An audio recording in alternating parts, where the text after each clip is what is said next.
And again po, just to clarify po, Congressman, ha? Okay. Doon sa mga post ninyo, sa mga karatula, you are claiming that it is your initiative, yung mga project. Tama, di po ba? Nakalagay puro kasi nga po. Yeah, kaya nga po. Hindi po, pero hindi po tayo nagpondo dyan. Hindi po.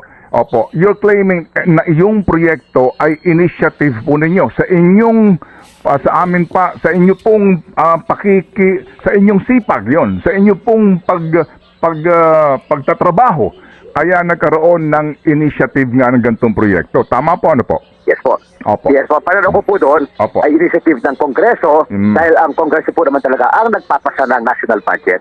Pero yung original proponent po ay yung original proposal ay nanggaling sa proposal ng DPWH. Hindi po nag-identify ng proyektong yan. Opo, Ito ang opo. ating ibig sabihin. Unfortunately, nagkaroon nga ng ganyang problema. Ano po? Opo, Pero hindi po naman alam natin yan, magkakaganyan ang problemang yan. Opo, sige po. Sige. So ngayon po, hindi ba kayo magkukusa na hanapin yung anghel ng inyong distrito na naglagay ng napakalaking insertion sa budget? Ay ating pagkatanong po kung atin pong mauungkat yan. Pero sabi ko nga po, maaaring may initiative ng ahensya, maaaring may kausap yung ahensya. Oo nga po, sa ahensya po, hindi kayo magkukumahog na kahit pang papaano, pasalamatan yung taga-ahensyang yun. Sino ho yun? Wala ho kayong effort nun. Alamin sino yung magandang loob sa DPWH na bigyan kayo ng 19 billion. Yes, tatanungin po natin yan. Marami po siguro nag-propose niyan. Ating pong tatanungin para di masabi natin sa kanila na yung kanilang naging proyekto ay may problema at kailangan kanilang ayusin. Opo, sige po. So, Congressman, ito lang po, maiksi lang po ito na amin pong pagtatanong. Congressman, claim nyo nasa NEP. Okay? Opo, particular po, ano ang nasa NEP? Kasi ang sinasabi ni Senator Lacson at ng kanyang research, merong ngang nasa NEP, pero ang dami pong insertion. Iisa lang actually ang nasa NEP. Kapag pinag-uusapan natin ay 1.9 billion na 8 flood control projects. Okay po. Marami rin po nakalagay sa NEP. Pero yung po sinasabi ni Senator Lacson insertion, yan po sa pagkakaalam ko nangyayari after BICAM. Doon po nagkakaroon ng additional man yan or insertion. Hindi po tayo member ng BICAM, hindi po tayo naging member ng BICAM. Kaya hindi ko po alam yan kung sino nag-insert. Okay, opo. Sige po isang bagay na talagang sabihin natin talagang opaque, hindi natin alam kung paano nagkaroon dyan ng insertion. Pero yung BICAM po yan. Okay, sige. So kaninyo, inaamin nyo po na yung sinasabi nyo nasa NEP yan, hindi lahat, no? Ang nasa NEP. Okay? Meron pong isa na nasa NEP. Kayo kaninyo ay nagulat din dahil sa BICAM nagkaroon ng malaking insertion para sa inyong distrito. Yes po. At nakita lang natin yan sa GAANA, hindi na sa NEP, hindi na sa General Appropriations Bill, kundi sa GAANA. Sige, okay. And of course, dahil sino po yung palagay ko anghel yun sa mga taga Mindoro kasi hindi kayo humihingi, nagkaroon ng insertion na malaki sa inyong distrito. Sino kaya yun? Hindi niyo ba inalam? Kasi napakalaking tulong yan. Mantakin huli niyo, wala kayong ginagawa, nagkaroon ng napakalaking insertion para sa inyong distrito?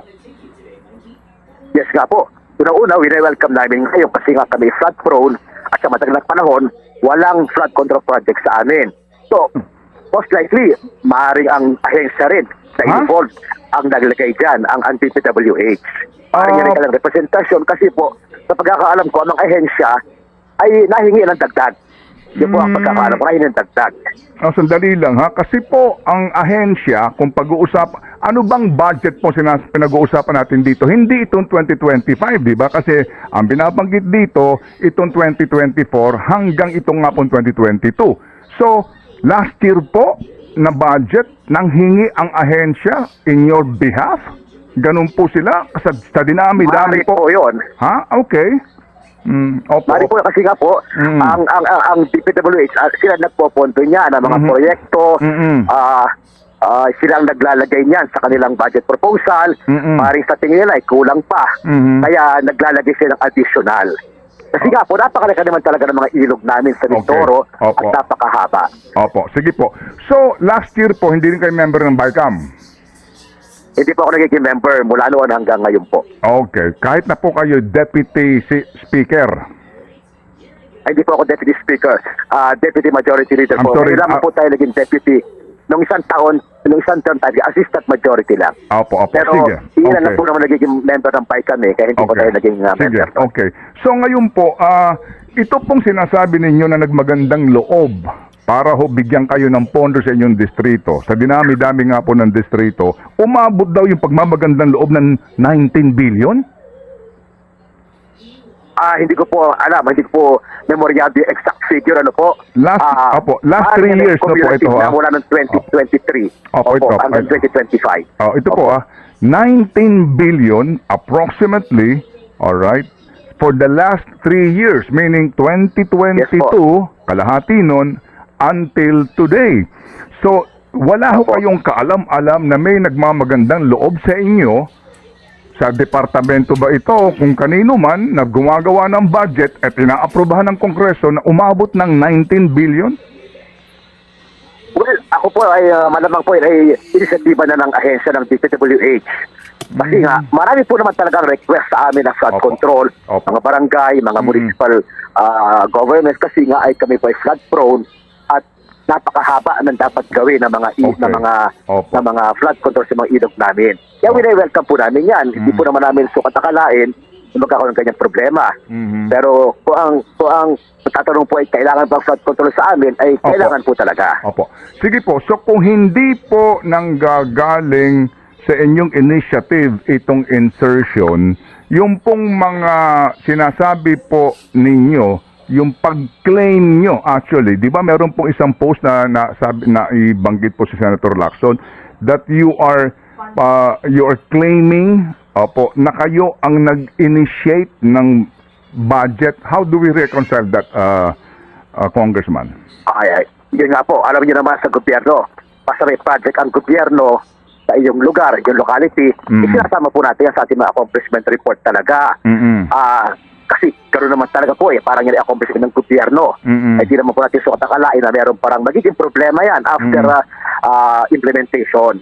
Pero normally talaga, lahat ng mga in-implement proyekto ng national government ay i-factor po natin yan sa ating mga accomplishment report para alam ng tao. Opo. Kaya po ay government funding. Okay, sige po. So ano po, in parting, ano po ang inyong sasabi, Congressman, na doon po sa dami at laki ng pondo para sa inyong lalawigan, ngayon po may reports na ng mga substandard, even ghost, at mga proyekto po na sinasabing pagwawalda sa pera kasi nga po hindi maayos ang gawa na mga proyekto po na may mga karatula po kayo. Ano po ang inyong mensahe, Congressman? As early as last year po, tayo po ay nanawagan na sa DPWH kasi nung po isang taon may nasira ng portion sa ginawa mga dike. Tayo po nung isang taon ay sumulat na kay Secretary na ayusin nila ang disenyo, i-review at i-reassess ang mga ongoing flood control projects nila sa ating distrito at tiyakin na tama ang disenyo at ang implementasyon. Inassure tayo ng regional office na kanilang i-repair at no cost to the government, yung contractor ay kailangan i-require na i-repair at babaguhin daw nila ang disenyo. Okay. So ngayon po may nasira na naman.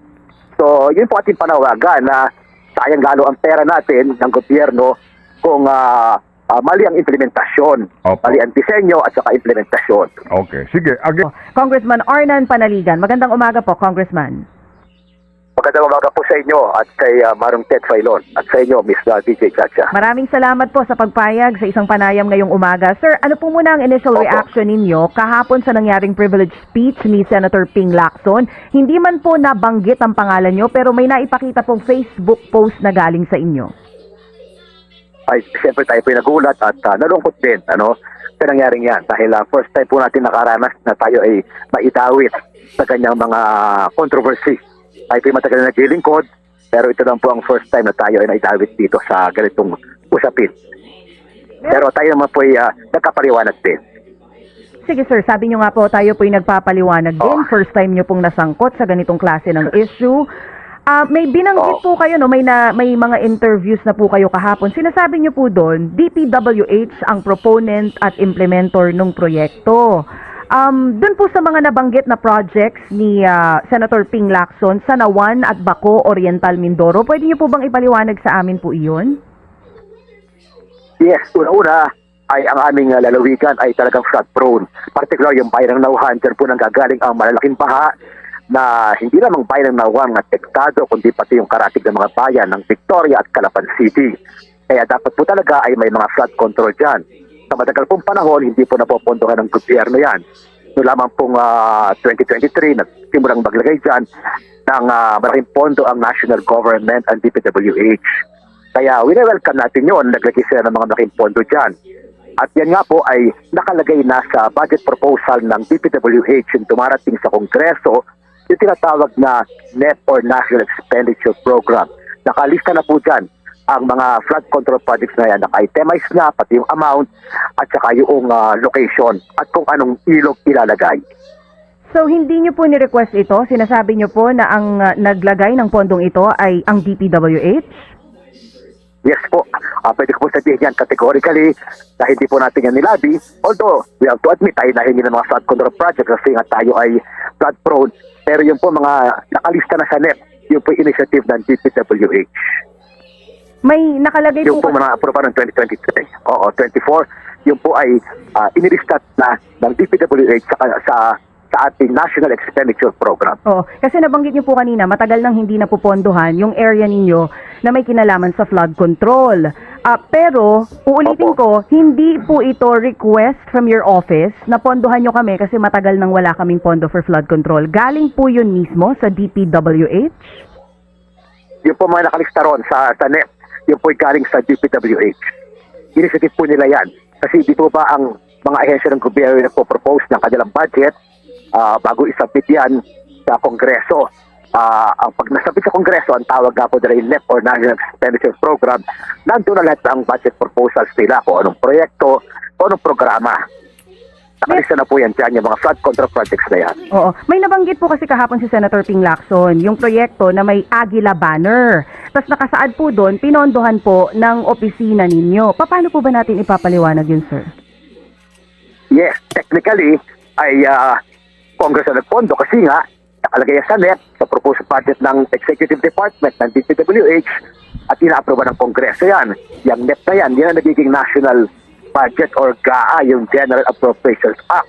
Kaya kung tutusin talaga, technically, ay approve ng Kongreso yan. Yun namang Agila, yun po ay parang branding, slogan, ibig sabihin po ng Agila ay aksyon ng gobyerno at inisyatibo sa larangang legislatura. Opo. Kasi nga po, yun ay pondo ng gobyerno. Opo. Parang yan is one way of experience sa taong bayan na yan po public funds. Opo. Sige to. Salamat sa inyo pong panahon. At least po amin nakuha ang inyong panig, Congressman Arnan Panaligan ng 1st District na Oriental Mindoro. Salamat po, sir.